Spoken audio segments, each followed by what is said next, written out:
भेदारं कर्म भूभृतां ज्ञातारं विश्वतत्त्वानां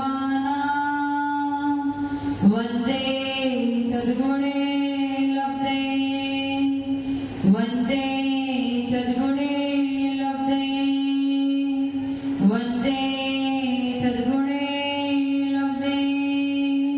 जोड़ो पंच परमेश्वर भगवान की, देवादि देवादिनाथ भगवान की, अंतिम शास्त्रपति महावीर स्वामी भगवान की, परम पूज्य श्री गुरुदेव जी आदि सागर महावीर की देवी मन सागर सन्मति सागर जी महाराज की, परम पूज्य श्री गुरुदेव जी सुंदर सागर जी महाराज की, द्वादशांग जिनवाणी माता की, बोले समस्त आचार्य संघ की।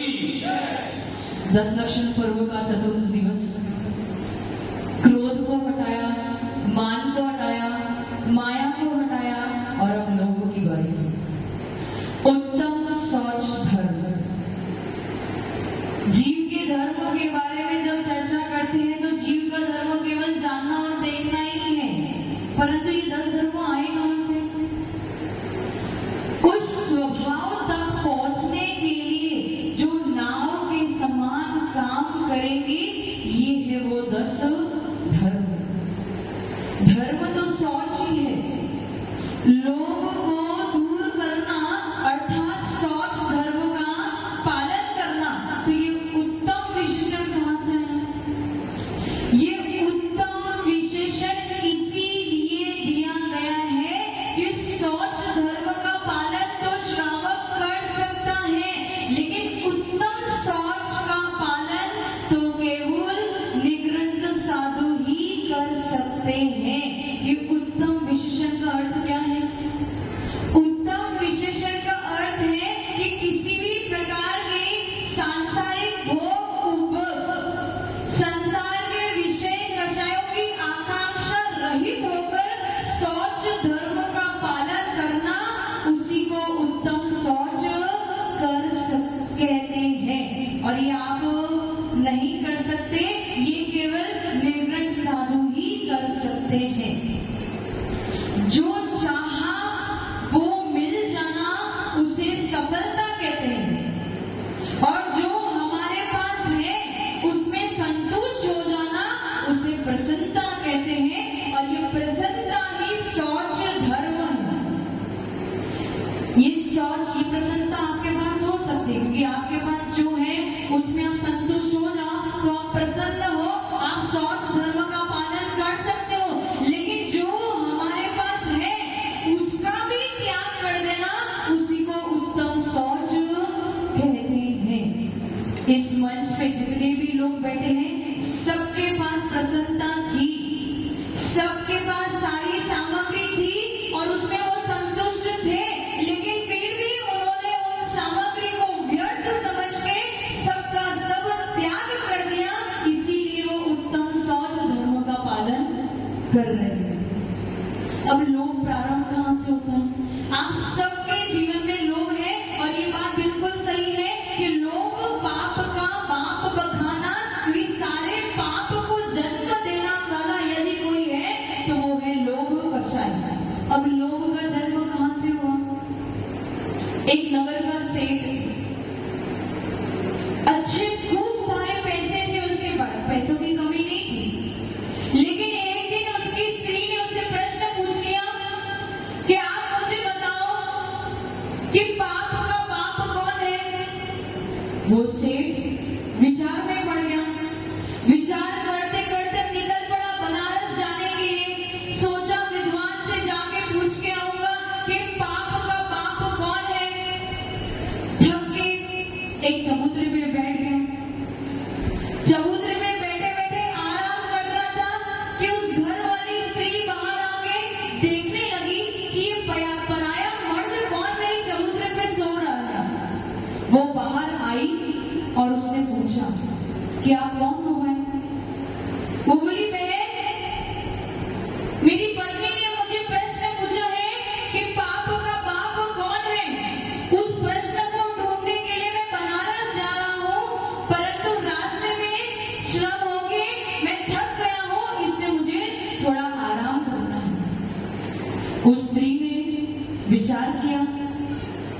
सेठ तो बहुत अच्छे दिख रहे हैं और इसके प्रश्न का उत्तर मेरे पास है। तो उसने कहा, एक काम कीजिए, आप मेरे घर पे चले, इस समुद्र पे आराम ना करें, आप मेरे घर पे चले, अंदर जाके शांति से विश्राम करना। वो स्त्री कौन थी? वो स्त्री एक वेश्या थी। वो स्त्री एक वेश्या थी। तो सेठ ने पूछा, बहन तुम कौन हो? मैं कैसे किसी पराई स्त्री के घर पे प्रवेश कर लूं? यदि मैं पराई स्त्री के घर पे प्रवेश करूंगा तो लोग में मेरी निंदा होगी। तो स्त्री ने क्या उत्तर दिया?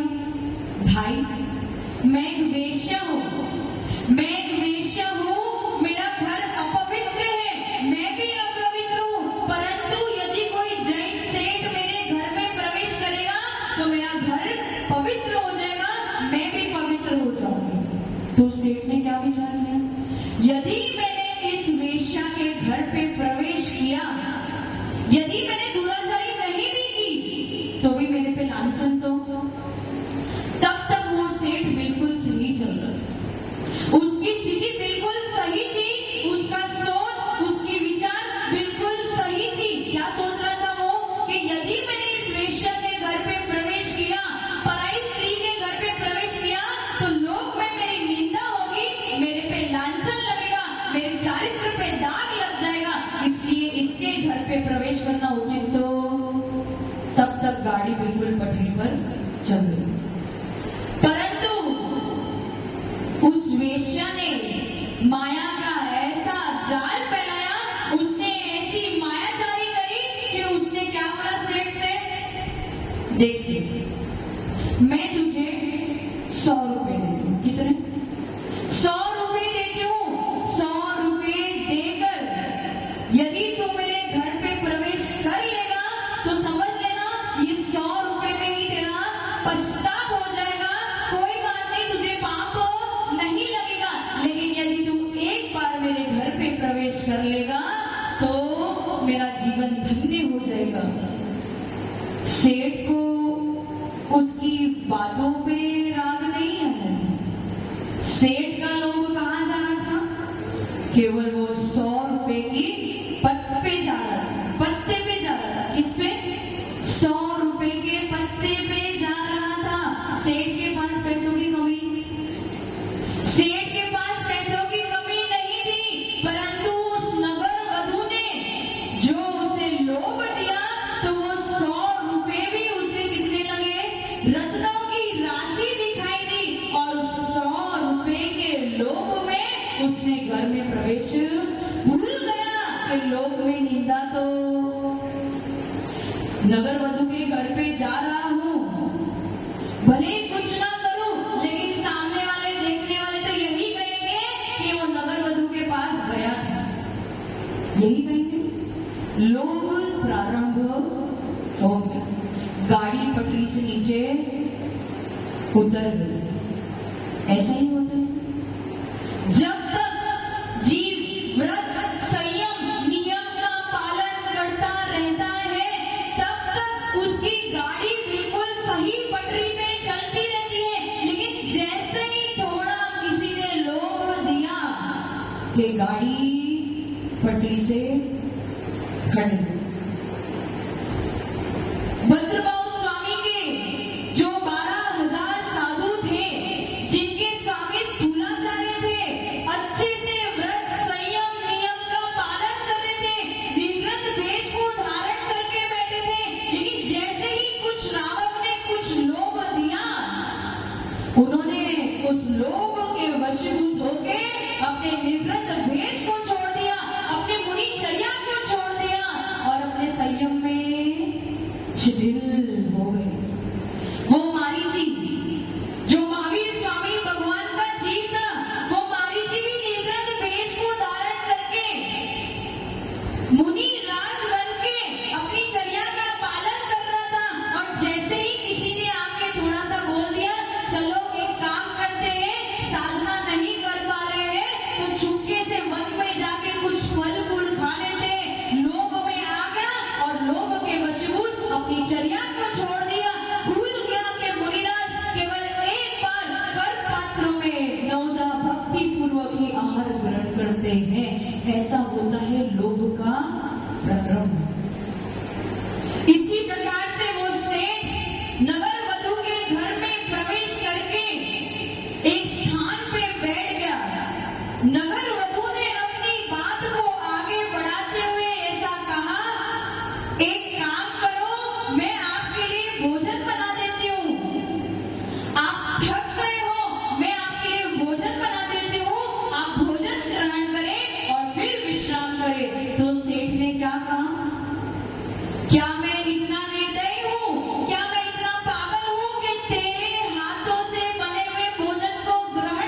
सेठ का दिमाग वापस लोभ में फंस गया। अब उससे वो 200 रुपए की नोट दिख रही थी और हाथ में ले ली 200 रुपए की नोट और बोला ठीक है अब तो मैं भोजन भी ले लूं। इस प्रकार से आप लोगों के माया जाल में फंसते जाते हो। जब तक आपने अपने आप को रोक के रखा है, कंट्रोल रखा है, तब तक तो कुछ नहीं होगा। लेकिन एक बार यदि आपने अपने जो हाथ में अथवा मन में जो रस्सी बांधी है, थोड़ी सी भी गांठ खोलने की कोशिश करी कि लोभ रूपी भूत आपके सर पे चढ़ के नाचना प्रारंभ कर दे। उसने भोजन भी कर लिया।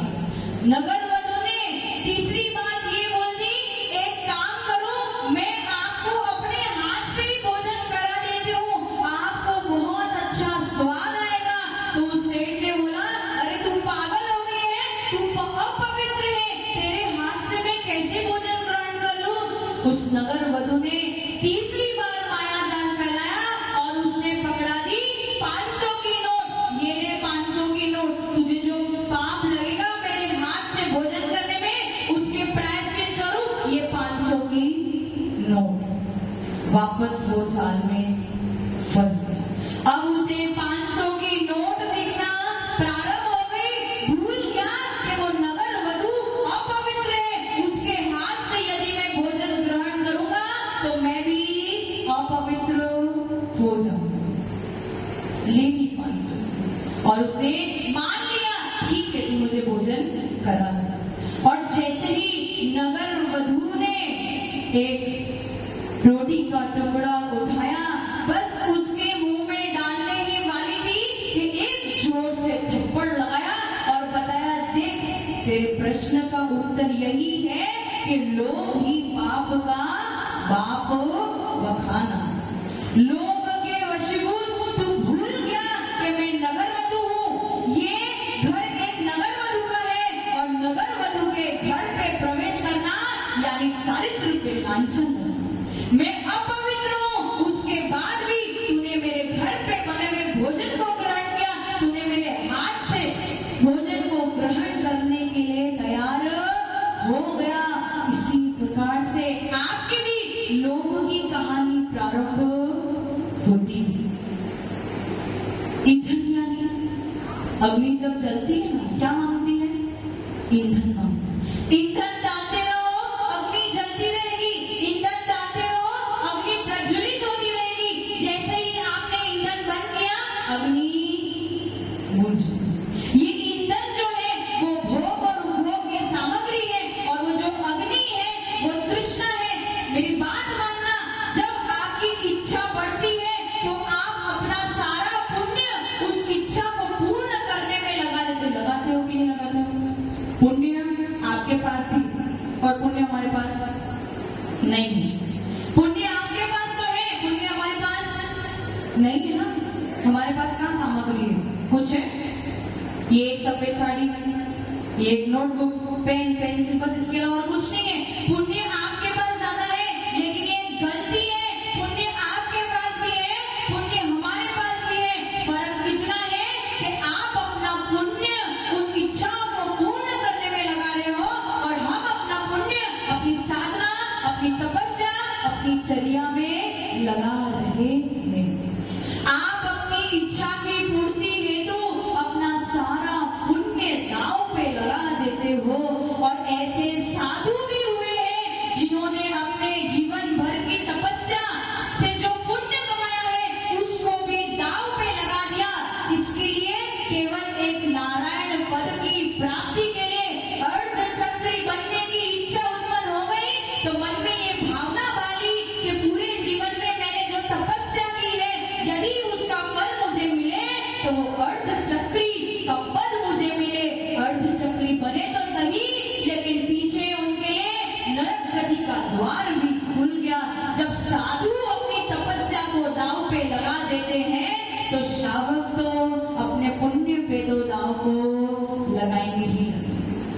आप अपना पुण्य उन इच्छाओं को पूर्ण करने में लगा देते हो, लेकिन मुझे बताना क्या आपकी इच्छा पूर्ण होती है? एक समय के लिए आपकी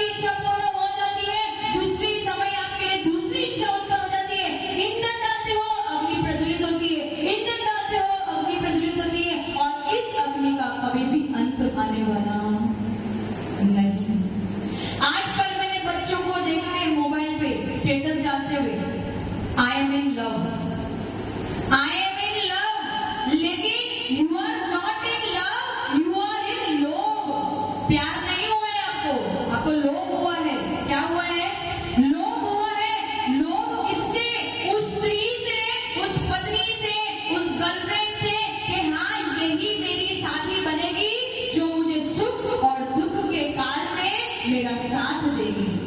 आपको अपने माता पिता से प्रेम नहीं है, आपको अपने माता पिता से लोभ है कि यही मेरे जीवन में हमारा पालन पोषण करेंगे, हमारा ध्यान रखेंगे। आपको अपने बच्चों से प्रेम नहीं है, आपको अपने बच्चों से लोभ है। क्या लोभ है? कि यही हमारे जीवन का, हमारे बुढ़ापे का सहारा बनेंगे।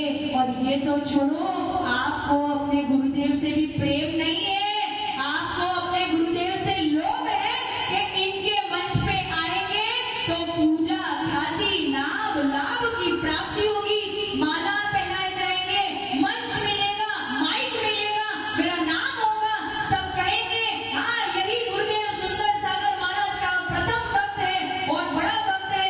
इस लोभ के वशीभूत होंगे, इन गुरुओं से आप प्रेम कर दो। और गुरुओं की बात तो छोड़ो, आपकी संतुष्टि का पैमाना इतना ही है कि आप इंसान से तो खफा हो ही, साथ में आप भगवान से भी खफा हो, भगवान के दर पे जाते हो भिखारी बन के, लोभ के वशीभूत। जब तक आपका लोभ है तब तक भगवान के दर पे जा रहे हो, और जिस दिन इच्छा की पूर्ति नहीं हुई तो भगवान के दरवाजे आपके लिए बंद हो जाएंगे। भगवान के दरवाजे आपके लिए बंद नहीं होंगे, आपके दरवाजे बंद हो जाएंगे, आप आगे भगवान के पास नहीं जा पाओगे।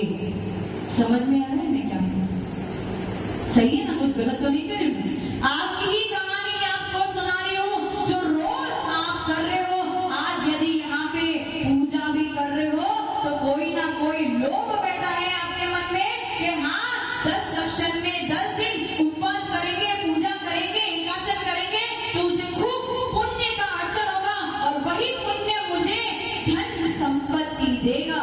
ये भी आपका खोटा झूठा मायाचारी का प्रेम भगवान के प्रति, गुरुदेव के प्रति। लेकिन इतनी बात को याद रखना, यदि इस दर पे भी आप मायाचारी करोगे तो उस मायाचारी को कौन से दर पे जाके ढूंढोगे? इच्छा को रहते हुए यदि मरण हो जाता है तो उसे मृत्यु कहते हैं, और यदि रहते जीवन रहते रहते ही इच्छा पूर्ण हो जाए उसे मोक्ष कहते हैं। आपकी हालत ऐसी ही है, इच्छा तो बहुत सारी है, चाहिए तो सब कुछ कि हमारा ही हो जाए, लेकिन जीवन का अंत हो जाता है और मृत्यु हो जाती है। लेकिन ये साधु परमेश्वरियों को देखो कि सब कुछ होने के बावजूद उन्होंने त्याग कर दिया, जीवन अभी शेष है लेकिन किसी के प्रति लोभ नहीं। समय ज्यादा हो गया है, मुझे पता है आप सब थक गए हो, इसलिए मैं भी ज्यादा लोभ नहीं करूंगी आपको सुनाने का। कभी कोई और दिन मौका मिला तब सुनाएंगे। बस आपसे इतना कहना है कि लोभ पाप का बाप बखाना, जितनी कहानी आपके जीवन में प्रारंभ हुई है वो लोभ के वशीभूत हुई है। उस लोभ को छोड़े, अपने आत्मा का कल्याण करें। जो परम पूज्य गुरुदेव श्री सुंदर सागर जी महाराज की